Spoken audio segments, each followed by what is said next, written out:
Барлықтарыңызға қайырлы күн. Бүгін сіздермен өте дәмді француздық ет деп аталатын тағамның рецептісімен бөлісемін. Өте оңай жасалады, міндетті түрде жасап көріңіздер.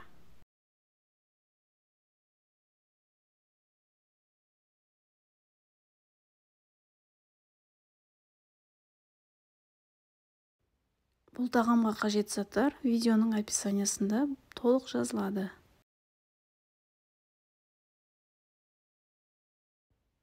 Ең алдымен тартылған етімізге дәміне қарай тұзымызды қосамыз.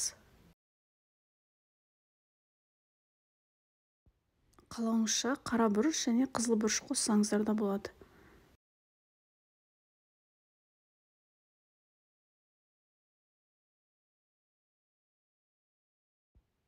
Енді араластырамыз. Араластырып болған соң бір шетке қоя тұрамыз. Енді видеодағылай картопымызды, пиязымызды және қызанағымызды турап аламыз.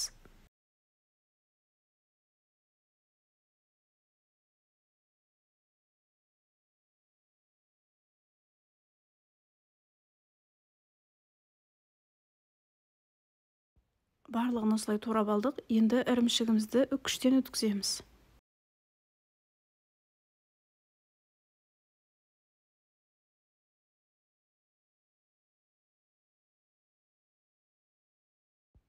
Енді барлығын формамызға жинаймыз. Пергамент қағазын төсейміз. Үстіне осылай өсімдік майын құямыз.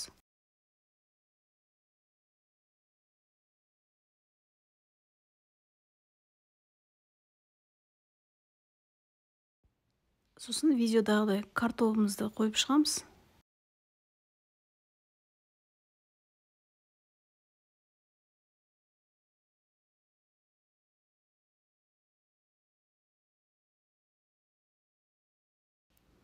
Дәміне қарай осылай бір шымшым тұзымызды сеуіп шығамыз.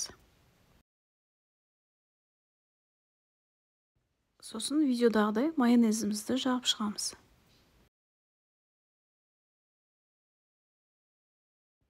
Оның бетіне фаршымызды қойып шығамыз.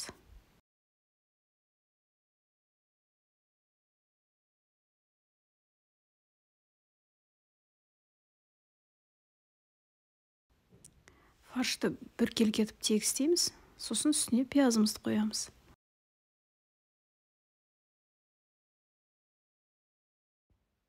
Сосын майонез жағып шығамыз. Қалған картопымызды осылай қойып шығамыз.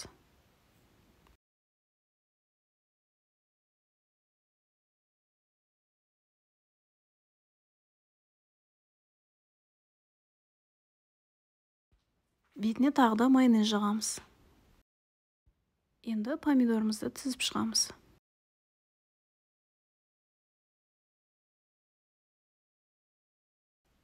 Алдын ала қыздырылған пеште 220 градуста 30 минуттай ұстаймыз. 30 минут өткен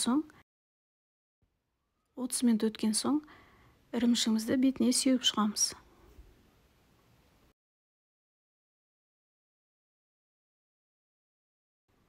Бұл тағамға кез келген өзіңізге ұнайтын ірімшікті қолдансаңыздар болады.